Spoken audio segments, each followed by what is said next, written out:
In a small, dusty town where the sun rose early and slept late, there lived a girl named Chichi. She was not like the other girls. Her skin was smooth like fresh butter, and her eyes sparkled like stars inside water. Her cheeks were always full, like soft pawpaw, and when she smiled, even strangers smiled back. Everyone called her that girl that looks like light. Her parents, Mr. and Mrs. Nwosu, were traders. They sold pepper, fish, and sometimes slippers in the market. They didn't know how to read or write, but they were wise in their own way. We didn't go to school, Papa would say, but our daughter will wear coats and sit inside office one day. Mama would nod proudly, tying her wrapper tighter around her waist. They gave Chichi everything she needed: brand new uniforms, sharp pencils, fine shoes with silver buckles, and even a lunchbox that played music when opened. Chichi never lacked anything. If she sneezed, her mother gave her soup. If she coughed, her father rushed with honey. And Chichi did not disappoint. She was the first to reach school every morning and the last to leave. In class, her hand was always in the air. Her books were the neatest. Her letters danced on the page like small ants. When exam time came, teachers would smile as they marked her script. Chi-Chi again, they'd whisper. This girl is a gift. When results came out, it was no surprise. Chi-Chi was always first. The other children stopped hoping. They just clapped when they heard her name. She is the one, they said. She is going far. Her parents would dance around the compound, singing, "Our daughter is going to wear coat. Our daughter is going to be a big woman." Even the old women in the market began calling her Noir Professor, the professor's child. Chichi loved school. It was her second home. She walked like a queen in the hallway. Not proud, just peaceful. Her friends loved her. Her teachers adored her.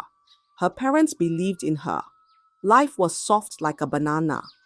But little did she know, when she entered senior class, the arrival of a new teacher will change her life forever. His name was Mr. Adamu. Mr. Adamu was not like the other teachers. He was big and round like a sack of yam, tied too tight. His belly pushed out of his shirt like a stubborn balloon. His head was shiny, with small patches of hair like grass growing after bushfire. His eyes were always hidden behind round glasses that never stayed in one place. They danced up and down his nose like small goats running on a hill. But what made everyone afraid of him was his cane, long, brown, strong. He carried it everywhere like a staff of power. When he walked, the cane tapped the floor and made everyone sit straight. Even the boys that used to fight at the back of the school suddenly became holy. They would zip their mouths and fix their shirts when Mr. Adamu passed by. Some students called him the lion in human skin. Others said he had eyes like the gods, that he could see through your soul. And that lion was now their mathematics teacher. The first day he entered Chichi's class, the noise in the room died like fire without kerosene. You could hear a pin drop. Mr. Adamu didn't smile. He didn't greet. He just looked around the class slowly, his glasses sliding down his nose. "Mathematics is not a joke," he said, voice deep like thunder. Nobody moved. Nobody spoke. Even Chichi sat still, hands folded. But as Mr. Adamu asked questions, one hand kept going up. It was Chichi's. She answered one question, then another, and another. Mr. Adamu turned and looked at her for a long time. Then he said, "What's your name?" She stood up and said softly, "Chiamaka Nwosu, sir. But people call me Chichi." He didn't smile. He only nodded. But in his eyes, something small flickered, like a matchstick just before fire comes. That was the beginning. The cane, the glasses, the big belly, the quiet nod, and the way his eyes now followed her like shadows follow the moon. That evening, after the bell rang and other students ran out, like chickens freed from a cage, Mr. Adamu remained seated. Then he called out, "Chichi, come to my office." Chichi looked up. Her heart beat a little faster, but she smiled and said, "Yes, sir." She followed him quietly, her shoes making soft sounds on the cement floor. Inside his office, he pointed at a chair. "Sit." She sat. He asked her a few questions about the lesson. She answered them all. He nodded slowly. "You are smart," he said, pushing up his glasses. "Very smart." She smiled politely. "Keep it up," he added, his eyes not leaving her face. "Yes, sir," Chichi replied, still smiling. She stood up when he waved his hand. "Thank you, sir." That became a new thing. Every day after class, he would say, "Chichi, come to my office." And every day she would go. She didn't want trouble. She didn't want him to hate her. So she just kept going. She would sit. He would talk. Sometimes he would ask about her parents. Sometimes he would ask about her dreams. But most times, he just looked at her quietly while saying small things. Chichi didn't feel anything bad yet, but something about his eyes always made her want to leave quickly. Still, she stayed calm. She smiled. She nodded. She said nothing to anyone, because in her heart, she told herself, "He's just a teacher, and I don't want to make him angry." But Mr. Adamu had already planted something in his heart, and that seed was starting to grow. Time passed quickly, and the school session came to an end as they had just finished exams. The air was light. Students laughed, some danced, some prayed for good results. But Chichi didn't worry. She had studied hard, as always. She knew her answers were correct. She even helped two of her friends revise before the paper. But then, that afternoon, Mr. Adamu called her. "Chichi, come to my office." She carried her books and walked there, her steps slow, like someone walking into rain without an umbrella. Inside the office, Mr. Adamu didn't smile. He didn't say, "How are you?" He didn't ask about her day. He just pushed a paper in front of her and said, "You scored the lowest in my class." Chichi's eyes opened wide, like a door pushed by strong wind. "Sir, that can't be true," she whispered. Her voice shook like a dry leaf in the harmattan. He leaned closer.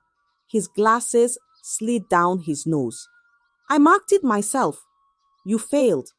Chichi held her chest. "But I know I answered well." "I did my best, sir." Mr. Adamu stood up. His big belly almost touched the table. His voice became quiet, but heavy. "If you don't do what I say," he said slowly, "you will repeat this class." Repeat? The word hit Chichi like a heavy stone. Her parents would cry. Her friends would laugh. Her dreams would break. "No, sir. Please." "I don't want to repeat," she said quickly. Her knees dropped to the floor like a sack of gari. Her hands started to shake. Mr. Adamu looked down at her. His face was calm, but his eyes were not. He looked like someone who had been waiting for this moment. "Then do what I tell you," he said. Chichi looked at the paper again. The red pen mocked her. Her eyes began to water, but she didn't speak again. Her lips stayed closed, like a locked door. The room was silent. The clock ticked slowly, and the trap had now caught the bird. Mr. Adamu didn't shout. He didn't beat her. He just smirked. A small, strange smile that made Chichi's stomach turn. Then, slowly, he reached out and touched her arm.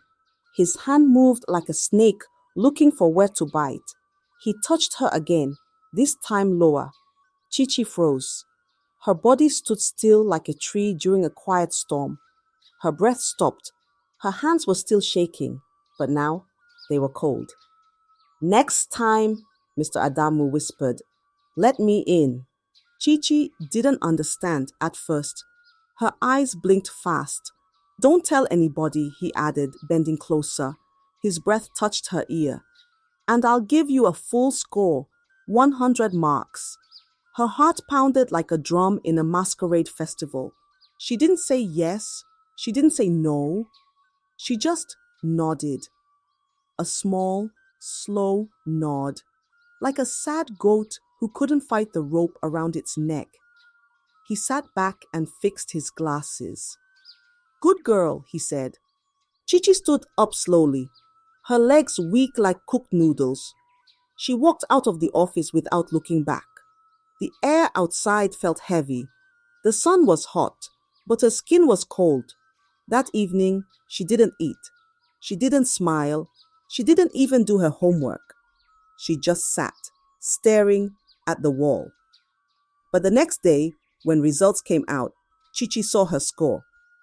Mathematics, 45 out of 100. Not a fail, not a pass. Just enough to cross to the next class. That was how it started. One touch, one lie, one nod, and the seed Mr. Adamu planted had now taken root. The new term began, and with it came fear. Mathematics was now the most important subject, 60%. That was what the principal said during assembly. If you fail maths, he shouted, you fail everything. Chichi felt her heart drop. Her chest became tight, like a cloth that didn't fit. She started reading day and night. Her lamp burned till morning. Her eyes stayed on her books, but her mind was not at peace. Because Mr. Adamu was still there, still watching, still calling her. Every day after class, she would hear his voice behind her. Chichi, come to my office. She didn't want to go, but she went. She didn't want to sit, but she sat. She didn't want him near, but he came close anyway. He never shouted. He never forced with hand. But he spoke with fear. He used silence like a knife. He smiled, but his smile was poison. And his fingers go through her skirt like a snake, pulling everything off there in his office with all the windows closed and all the students and teachers gone. And Chichi, she obeyed, because if she talked, she would fail. If she disobeyed, she would fail. If she stayed quiet, maybe, just maybe, she would pass. So she stayed quiet. Her friends began to ask, Chichi, are you okay? She would just nod. Her mouth smiled, but her eyes didn't. Her books were still neat, but her handwriting had changed. It was no longer bold. It now looked like someone writing while crying. She didn't laugh during break time. She didn't sing on her way home anymore. And when she walked into school, her steps were small, like someone tiptoeing on broken glass. But she said nothing. Not to her mother, not to her friends, not to the school counselor, because her fear was bigger than her pain, and Mr. Adamu's shadow was longer than her hope. Then one morning, the unthinkable happened. The sun had just started to climb the sky, but inside the Nwosu house, there was no peace. Chichi rushed out from her room and held her stomach. She vomited. Once, twice, 3 times. Her mother ran to her. What is wrong with you? She asked, fear already rising in her voice. Chichi couldn't talk. Her body was shaking. Her lips were dry like harmattan bread. Mama ran inside and came back with bitter herbs. Drink this, she shouted. You must have eaten something bad. Chichi drank. She vomited again. Mama tied her wrapper and poured more herbs. She used cold water. She used hot water. She tried everything, but nothing worked. By evening, Chichi's eyes were pale. Her legs could no longer carry her. Her skin looked like paper. "Let's go to the hospital," Mama said. Her voice was sharp. Her face was dark. At the hospital, the doctor checked her. He looked at the test result, looked at Chichi, then looked at her mother. He sighed. "She is pregnant." Silence filled the room like thick smoke. Mama's mouth opened. She screamed, "What?" Then she turned to Chichi like a wildfire. "You are pregnant? You're carrying a baby? Whose baby?" She didn't wait for answer. She slapped her. Then she beat her. She bit her. She pulled her hair like it was rope. She pushed her to the floor. "You have killed me," she shouted. "I gave you everything, and this is what you give me back?" But Chichi, she didn't fight. She didn't beg. She just sat on the cold hospital floor and cried. Tears ran down her cheeks like rain on window glass. Her hands wrapped around her belly. Her eyes stayed empty because inside her, something was already broken, and she knew more pain was still coming. They got home that evening. The sky was dark. The clouds looked heavy, like they were also angry. Chichi's father, Mr. Nusu, was standing outside, waiting. His face was stiff. His hands were crossed. When he saw them coming, he didn't say a word. But the moment they entered the house, he raised his hand and slap, slap, two hot ones. Chichi's head turned left, then right. Her cheeks burned like fire. "You are pregnant? Who did this to you?" Papa roared. His voice shook the walls. "Who is the useless boy? Who touched my daughter?" Chichi was quiet. Her lips trembled. Her eyes were red. "Talk now before I break your head," Papa shouted again. Then Chichi opened her mouth, slowly. Her voice was small, like a child who just learned to speak. Mr. Adamu." The whole house went still. Mama shouted, loud, louder than before. "Your teacher? That pot-bellied demon? That man with glasses and cane?" She tied her wrapper tight. She didn't even wear slippers. "Let's go," she said. She dragged Chichi by the hand, out of the house, through the street, past the shops. She walked like thunder. Chichi followed, quiet like a shadow. They reached Mr. Adamu's house. Knock, knock. No answer. "Adamu, come out!" Mama shouted. She banged the door, but the door didn't open. A neighbor came out and whispered. "He left this morning with 2 bags. He said he was traveling, but he didn't say where." Mama stood still. Then she laughed. A cold, bitter laugh. "He has run," she said. She turned to Chichi. Then she slapped her again. "This is what you bring to my life. Shame. Disgrace." Chichi held her belly. Her eyes were tired. Her body was weak. But she didn't cry this time because she already knew the real pain had just begun. After that night, the house didn't feel like home anymore. Chichi's mother stopped talking to her. She stopped giving her food. She would only say, "Sweep the floor, wash the plates, fetch water, cook the soup." But when it was time to eat, she would say, "Go and eat in your husband's house." So Chichi sat outside and cried. Her belly grew round like a full moon. Her old school uniform no longer fit. Her fine clothes were gone. She now wore wrappers that smelled like smoke. Her hair was rough. Her face looked dry. Her feet were always dusty.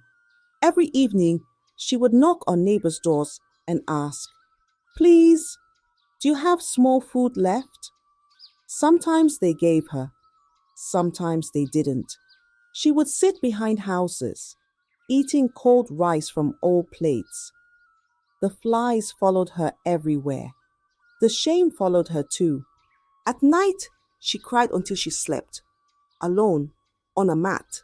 in the same house where she once danced with joy. And then, one morning, her body started shaking. The baby was coming. She screamed. Mama called one old woman in the street to help. Chichi cried and cried. And by afternoon, the baby came. A boy, fair, software, beautiful. He looked just like her. She called him Emeka. Her heart smiled for the first time in many months.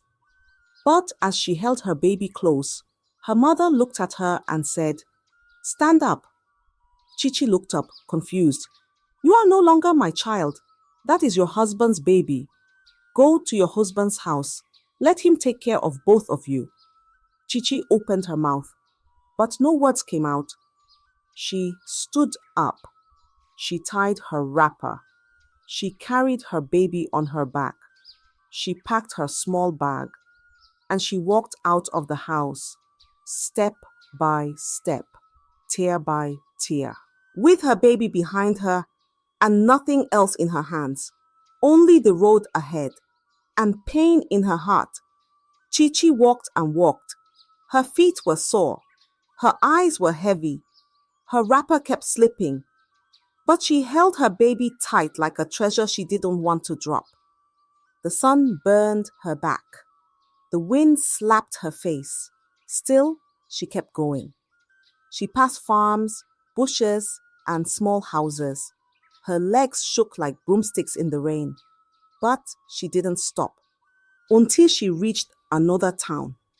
At the edge of the town, under a big tree with wide branches like open arms, she sat down. She didn't cry. She had no tears left. She just sat, quiet, weak. Her belly empty, her hands full. Her baby Emeka slept on her chest like a kitten. Then someone touched her shoulder gently. It was an old woman. Her eyes were kind. Her wrapper was old. Her hands were thin like broomsticks. But her voice was warm. "My child," the woman said, "you look hungry. Come." She gave Chichi food, hot yam and red oil. Chichi ate with shaky hands. The woman smiled. "Rest in my house," she said. "You and your baby are safe." Chichi followed her. The house was small, with a leaking roof, but it smelled like pepper soup and peace. That night, Chichi laid on a mat with Emeka beside her. For the first time in a long time, she slept like a child. Her heart rested. But morning came with sorrow. The old woman did not wake up. Chichi shook her gently, then harder. "Grandma, Mama, please." But the woman's eyes stayed closed. Her chest didn't rise. Her hand was cold. She was gone, just like that. The only person who showed Chichi kindness had left the world in her sleep. Chichi's breath stopped. She had already seen how quickly people can turn on someone they don't understand. Her heart began to pound like a drum. She looked around the room. She looked at the door. Her chest tightened. She remembered her parents. She remembered the beating, the slaps, the names. She remembered how the village people once called her witch. Now, here she was, again, alone, with a dead woman in a strange village.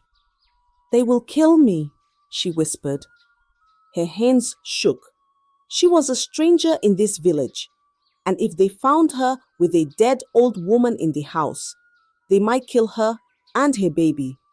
Before dawn, Chichi packed up her few belongings, wrapped baby Emeka tightly against her chest, and fled into the unknown once more.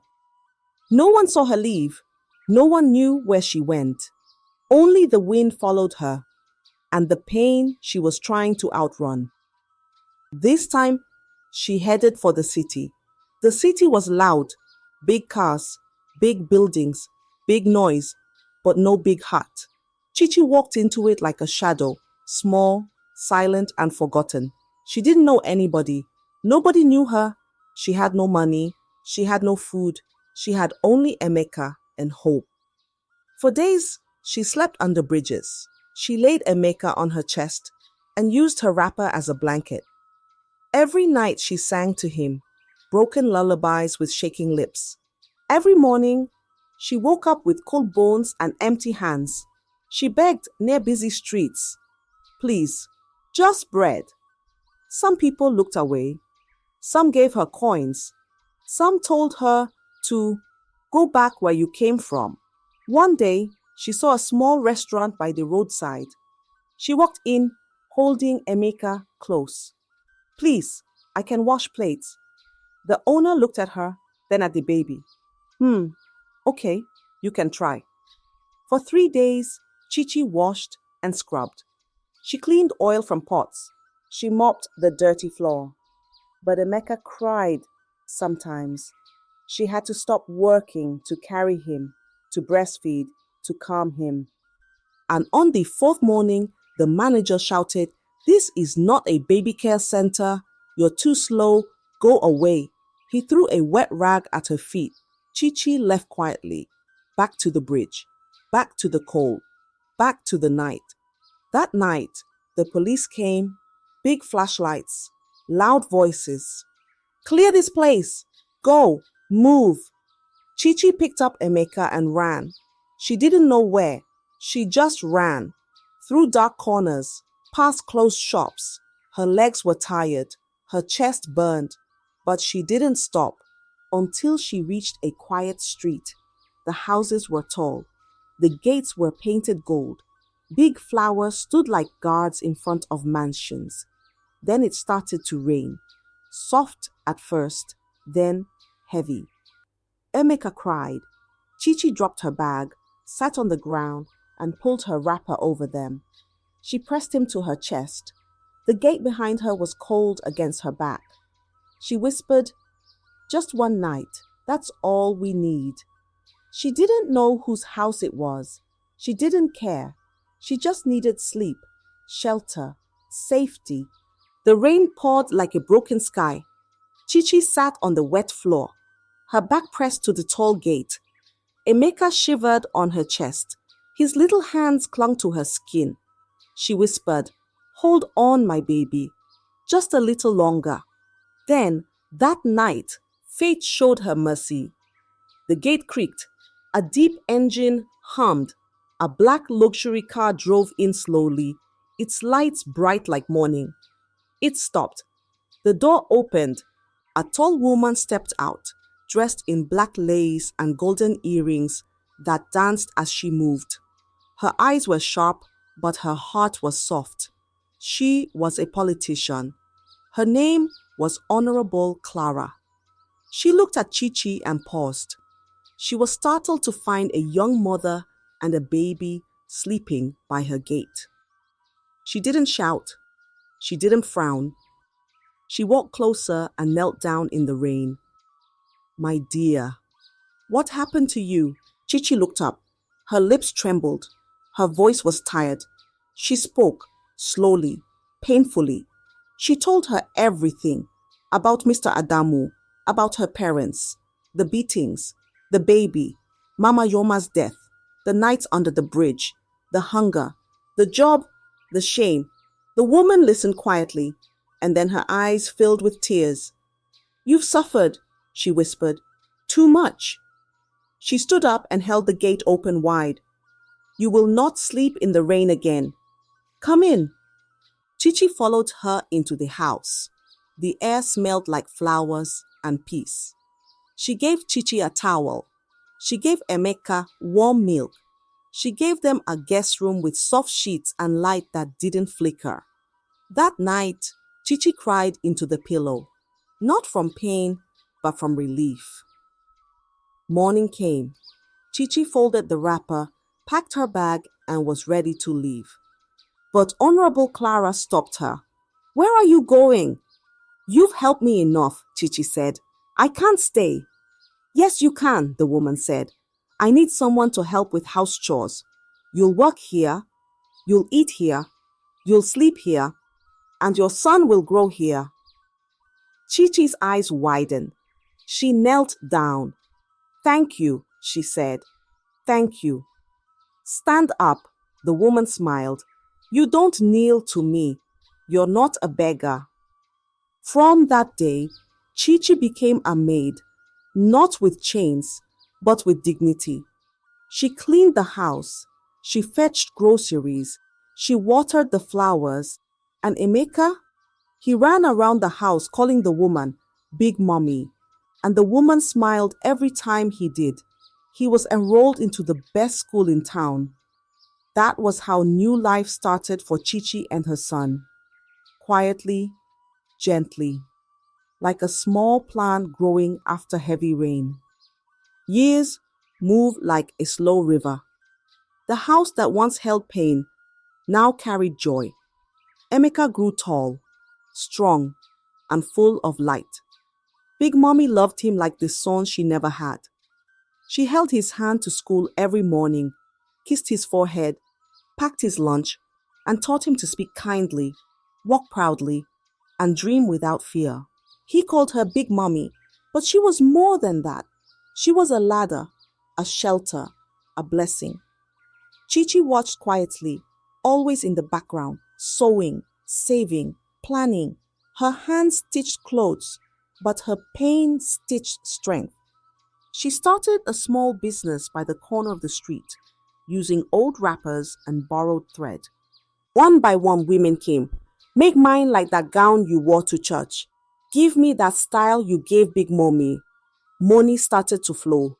Her fingers worked day and night. She bought one machine, then two, then a small shop, then workers.